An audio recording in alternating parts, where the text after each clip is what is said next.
Here, the 3D model and digital elevation model is almost completed.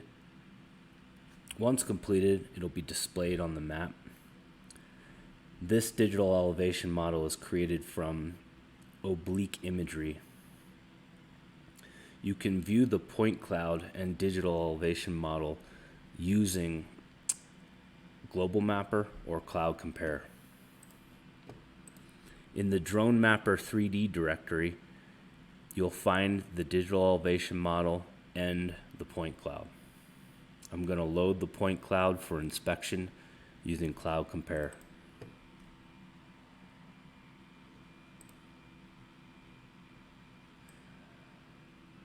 As you can see, the 3D point cloud of red rocks is rendered and it looks pretty good.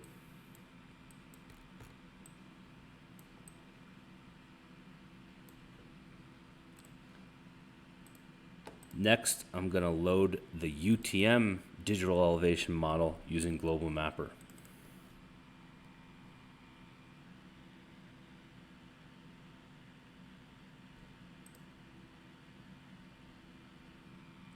Here's a rendering of the digital elevation model.